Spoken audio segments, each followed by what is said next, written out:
to talk about a very serious problem. With me are John Cardone, our Orleans County District Attorney, Paul Pettit, the Public Health Director of Genesee and Orleans County Health Departments.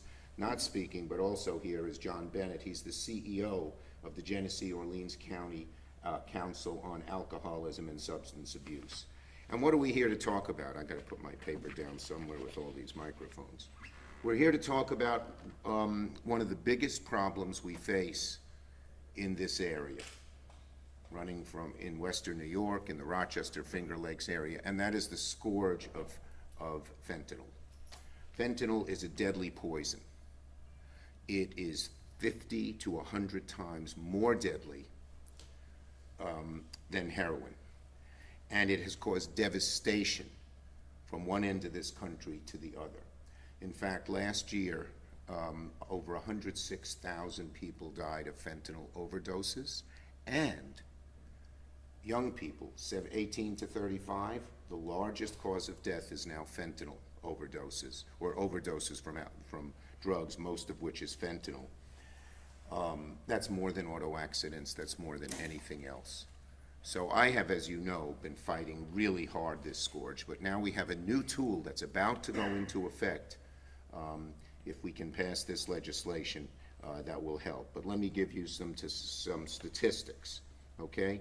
Orleans County we're here in Orleans County, it has seen the devastation fentanyl can have.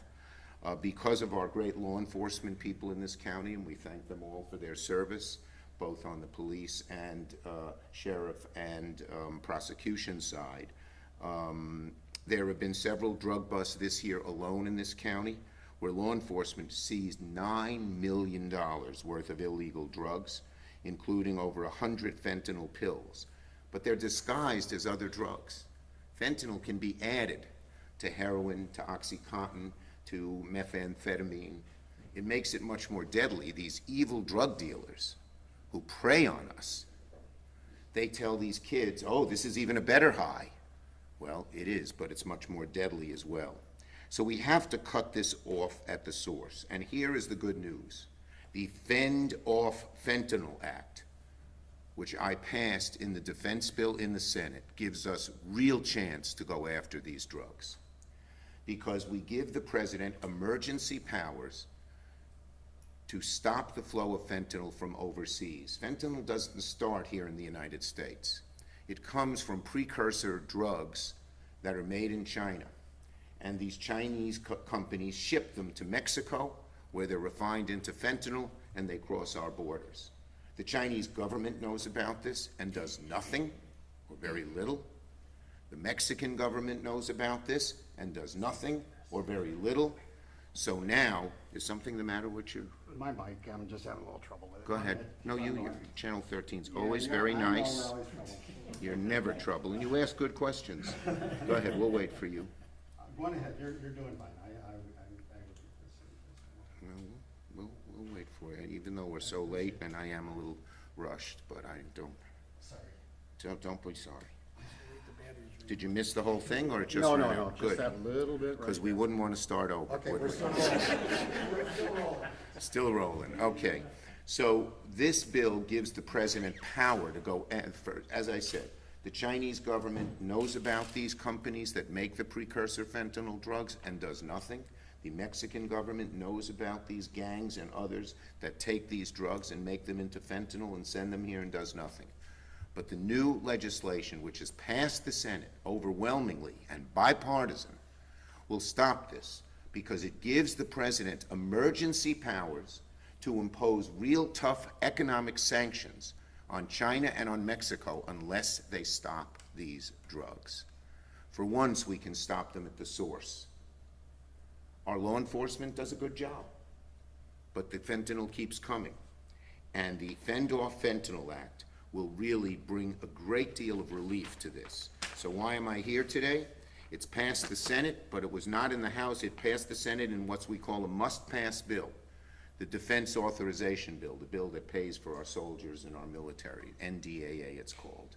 And I, as majority leader, used my clout as majority leader to get this Fend Off Fentanyl bill into the defense bill, and it passed. It passed the Senate last week. So we must get the House to do the same thing. and add it when we have a conference on the defense bill and get it done by September. We're now at a breakthrough moment in the fentanyl, in the fentanyl crisis. Drug traffickers, as I said, are killing people in Orleans County, in Buffalo, in Rochester, using these overseas drugs, but we finally have a real chance to cut it off at its source. The bill was bipartisan. It was drafted by Sherrod Brown, a Democrat, and Tim Scott, a Republican, one of Ohio, one of South Carolina. And I put it in the defense bill, helped them refine it, and helped them get it done. So we now need to finish the job to stop this deadly flow of this awful, awful drug. If the House heeds our call, we can fight deadly fentanyl with something tougher: the declaration of a national emergency, which allows the president to impose sanctions on China, on Mexico, and any other countries that are doing this and sending this fentanyl to us. And so we're fighting to do this. And one more thing I want to mention, because I've talked in Western New York and upstate about this, and that is about progress we have been making in a fight against another terrible drug called xylazine. You're familiar with that, I presume. Xylazine is a skin-rotting drug. It's known on the streets as Trank. It's been spreading in upstate New York. It's been spreading in the nation. It's been found in drugs seized in cases in Orleans and Genesee County beginning in 2019. And finally, the ONDCP of Narcotic and Drug Control has designated xylazine as a threat to the United States. And we passed, under my leadership in the Senate, the Trank Research Act, which directs the National Institute of Standards to take steps to get rid of xylazine. Xylazine can be used, it's used by some anesthesiologists, veterinarians, as a tranquilizer for large animals, horses and cattle, beef, dairy cows, when they do, operations and stuff on them.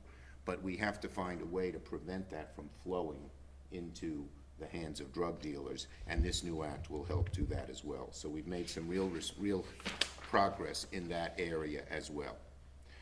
So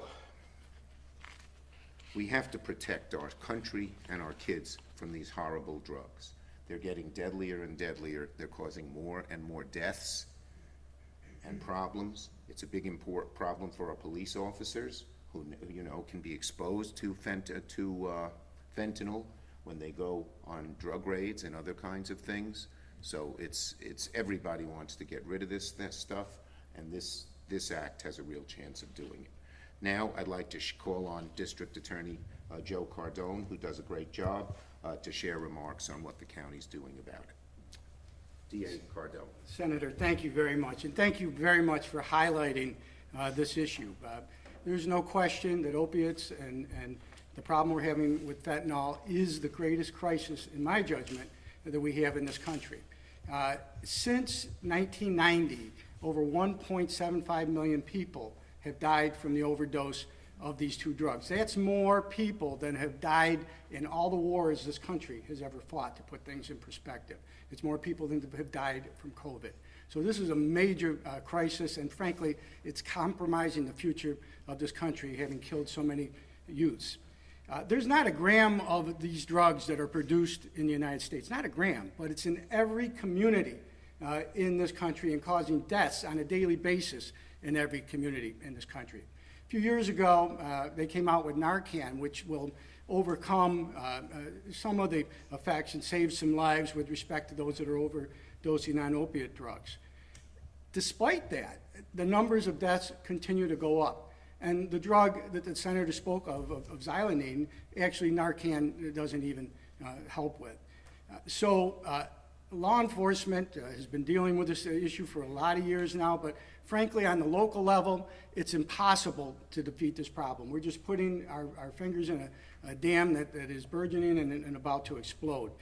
The only way that this problem can be fought effectively is on a federal level by stopping the flow of these drugs into our country. I applaud the efforts of the senator in doing that, and let's hope it works, Senator. Thank you, thank you. And again, I just want to say our local law enforcement folks should understand this, does a great job, but it keeps flowing from over our borders. Mr. Cardone does not have jurisdiction in Mexico and China or even in other states when it flows through here. So we need a federal effort. Thank you, Senator. Thank you.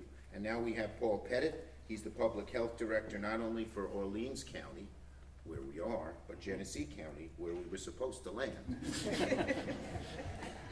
Yes, thank you, Senator Schumer, for being here. Appreciate that, and choosing Orleans County to deliver this message. The opioid epidemic is an urgent public health and public safety issue here in Genesee and Orleans County and around the country. Drug overdose deaths are now the leading cause of injury mortality in the United States. In 2021, 106,000 individuals died from drug overdoses in the U.S. 70,000 of those individuals died of synthetic opioids, primarily fentanyl. That's over 70% of all drug overdose deaths that year due to fentanyl and other synthetic drugs. Locally in Genesee and Orleans County, we have seen similar trends. Since 2019, we've had 53 overdose deaths in Genesee County and 23 overdose deaths in Orleans County. 64 of those 76 deaths, or 84%, have involved fentanyl. Stopping fentanyl where it comes from is a major part of our work, but we need to focus also on helping those currently struggling with opioid use disorder. Like many areas around the country, we have an opioid task force here in Genesee, Orleans, and Wyoming counties that works on these issues on a daily basis. Genesee, Orleans, and Orleans and Wyoming counties, our task force has been working over the last 6 years to address this issue. Pre-pandemic, we've had over 400 individuals representing a cross-section of agencies, including public health, mental health, law enforcement, substance use agencies, the faith-based community, and others that have been meeting regularly to address this epidemic in our communities. This dedicated work group is focused on education, data collection, working on access to naloxone, access to care, and other types of focus areas that are hoping to move the needle in a positive direction in our communities. There's a lot of work to be done. A comprehensive approach that involves not only stopping the drugs where they're coming from at the border is extremely important to helping us get where we need to be, but also continuing to work with those in our communities that are struggling with substance use disorder, making sure they have the resources and the ability to get the help that they need. So again, I thank you, Senator Schumer, for being here. Thank you for championing this cause and continuing to support all the efforts that we have underway in our community and communities around New York State to address this epidemic. Thank you very much. Mr. Pettit, do you want to say anything else, Chair? Okay, we'll take questions on this subject first. Yes. Senator Schumer, hi, Isabel Garcia with News 8. In talking about, the fact that it's already been deemed, an emerging threat, and obviously legislation is aiming to cut it off at the source. In terms of the fact that it's already, been permeating into, the region, and for treatment, in terms of testing, what's being done? Yes, what we're talking about the bill we passed, but in last year's budget and in last year's gun safety bill, we actually passed a good amount, a new amount of money for treatment. People said, when we had the problem in Buffalo with the shooting, and obviously we want to do something about guns, but a lot of people said it's a mental health problem as well, and it was. So we got $14 billion for drug treatment and mental health related to PTSD and to opioid treatment. And that is now becoming available for our localities and this is very important, for community groups that do drug treatment can apply directly. About half the money goes to the state and it goes distributed to the counties, but half the money goes to people who can apply, groups who can apply. So we're looking, you got to do both. You got to stop the flow and help law enforcement, but you also got to treat people who need the help. And just as a quick follow-up to that too, knowing that the drugs are already permeating into the streets, to get a snapshot of exactly how widespread it is there any type of investment that would come with this or anything in terms Yeah, there's a lot of, testing? we are doing, the Office of Drug Control is doing lots of studies about how to stop the flow. We have a HIDA here, a High Intense Drug Treatment Association, which our counties work with, where the federal government will inform local law enforcement of new shipments of different types of drugs that are coming, so they know what's here and what's coming. So we're really fighting this. Methamphetamine was a huge problem. We fought that pretty tough, and now it's declined. We have to do the same with fentanyl, which is more deadly than anything we've seen. Senator, what Yes. kind of tools would the emergency powers grant? Well, the to- biggest thing it can do is impose, we can't send our police officers, sheriffs into China or Mexico. But if we tell the government we're putting tough sanctions on them economically, which is gonna hurt them, they will act. This has proven to work in the past. So the best tool is that, but there are other tools that are in this bill as well. Can you give an example of when it's proven to work in the past? I think this is similar to what you did with steel, for instance. Yeah, exactly. We did sanctions on companies that were dumping steel, and they didn't. And now some of our steel companies, including Nucor here in upstate New York, and Crucible, and many others, are doing much better. Senator, is this in line with the Biden administration's foreign policy? Because we hear comments from Secretary of State Blinken, quote, agreed to explore a joint effort to stem the spread of chemicals used to make fentanyl in discussions with China. And then Alejandro Mayorkas, the Homeland Yes. Security Secretary, he says, we'll be discussing with them hopefully some space to address with our Chinese counterparts the scourge of fentanyl. So it sounds like you want a harder line with Yes. sanctions. I do. But the Biden administration is still negotiating. Okay, look, talking to the Chinese, talking to the Mexican government can't hurt, but it's not enough. We have to be much tougher, and we've talked to them for too long. I will say this, we put this legislation together in the Senate, but the Biden administration is supporting it.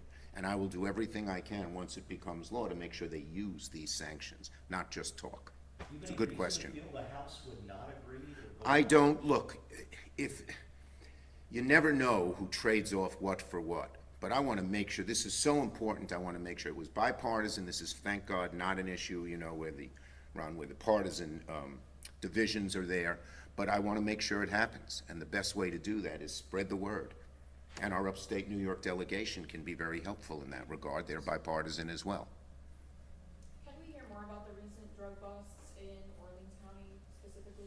Sure. Mr. Cardone. So we had a two-year investigation that initiated in Orleans County. It spread to other counties. It involved not only Orleans County, but other law enforcement agencies, including the DEA and also the New York State Attorney General's office. It resulted in numerous arrests in Western New York, and you heard the results. We recently had one of our defendants was sentenced to 10 years in federal prison as a result of it. So it was a far-reaching investigation, and we got a number of drugs off the street, including drugs like the senator referred to, that actually they're stamped as a different type of drug, but were fentanyl and extremely lethal. So it was very successful.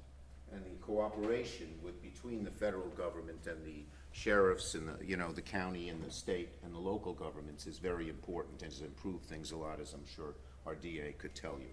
They didn't used to have that cooperation. The feds would do its thing, the states would do their thing, locales. It's much better to coordinate it all. Senator, what about Mexico too? Because I seem to recall a quote from the Mexican president, you want fentanyl. Yeah. It's not our problem. Mexico, the Mexican president has been uncooperative at this, and I think even the Biden administration would agree with that. That's why these sanctions are going to be needed. Would they apply? Yes, it applies to Mexico and to China, and any other country too, but it's aimed at two countries. China, which makes the precursor drugs, and then Mexico, which allows them to be, does nothing. The government's not doing it itself, but they do nothing to stop these gangs and others from sending it in here. Have you been able to figure what types of sanctions work better than others? Yeah, you go for the economic people know this. There are areas where sanctions really hurt these countries because they depend on, workers in their countries making this stuff and exporting other things to I'm not talking drugs, so let me say that again. I got a little unclear. There are lots of products that these countries make that are legitimate, that their economies and their workers depend on. You put sanctions in and say they can't send them here, or there's a huge high tariff if they do send them in here, and it sends a real message. It's worked in the past on steel, on aluminum, on other things when they were dumping things. Okay? Any others on this subject? Yeah, off topic. We'll go to off topic in a minute. Okay, off topic, red shirt. That was a minute. Last couple of years, I'm trying to get to. you've been a really big supporter of the stamp park down the road in Yes, Genesee County. yes. For years. there's some concern from some folks here in Orleans County that the infrastructure that Stamp needs would actually harm the economy Pipeline. here, Yeah. including into Lake Ontario and the tourism economy. I'm wondering couple of things. One, have you been made aware of this? And two, how do you think this should be? I was just made aware of it. I hear there's a dispute between Genesee County and Orleans County, so maybe Mr. Pettit, no, since he represents both, I don't mean to put you on the spot. But it's a problem that I think the two counties have to get together and work out among themselves. Look, the Stamp plant, let's face that, which is, you know, we just got Edwards, one of the leading packaging of chips to go there. It's an English company. It's a leading company in the world. They're going to employ over 600 people at Stamp. Plug Power has its green hydrogen facility there. It can help make the Rochester Finger Lakes area one of the centers of the country in green hydrogen, which is a future. These are good paying jobs. For years I've worked for good paying jobs. So it's important, but it's also important to make sure as it goes through Orleans County that it doesn't do too much damage. I would just hope the counties could come together.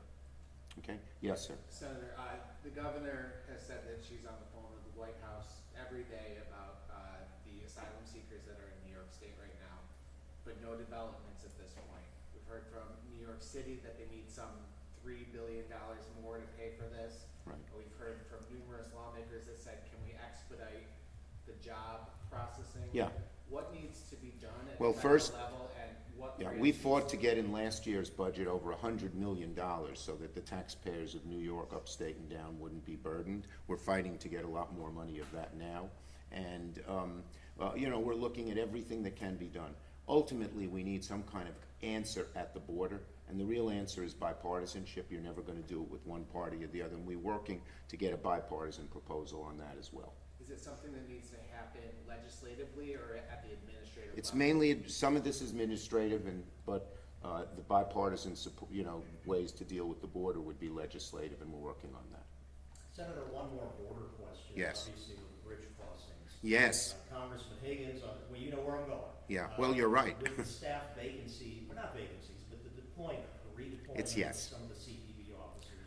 It's a great point, Ron. So I got more money in the budget for Border Patrol and for Customs because of the problems that we have. But it was never intended, that money was to augment what happened on the southern border. That money should have been used to help at the southern border, but they should not be taking away personnel from the northern border to rob Peter to pay Paul. And I am now working and pushing both Customs and Border Patrol to restore people they've removed from the northern border, particularly in the Buffalo corridor, which is the second biggest after Detroit in the country. So the waits, which have been hours, stop. They tried this a few years ago, you remember? I went after them. I got the people restored. I'm going to do it again.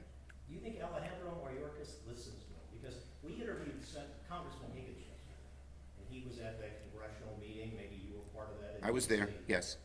He said they said the right words, but actions will speak. Well, you know, as the majority leader, I have a lot to say as to what goes on the floor of the Senate. They all want things on the floor of the Senate, and I'm going to use my clout to make them do what they have to do as opposed to just verbiage. Okay, thanks. Last off topic. You wrote a letter a while back to Norfolk Southern about running trains down to Yes. Buffalo County. Yeah. Have you heard back from them? Yeah, we are pushing them very hard. What's happened here, so people know, is Norfolk Southern parks their trains and does all kinds of work on their trains in Chautauqua County, I think in Ripley and one other town, Westfield. And they block off people's road. They're like, there's one road they block off, there's no way to get out, and the people are stuck in their houses or can't get to their houses for hours and hours and hours on end. So I am, right now, we've sent a letter to Norfolk Southern, Channel 7, you, if that's you.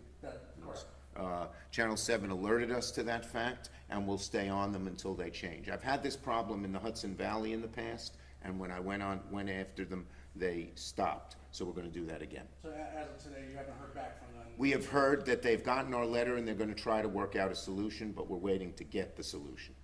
Thank you, everybody.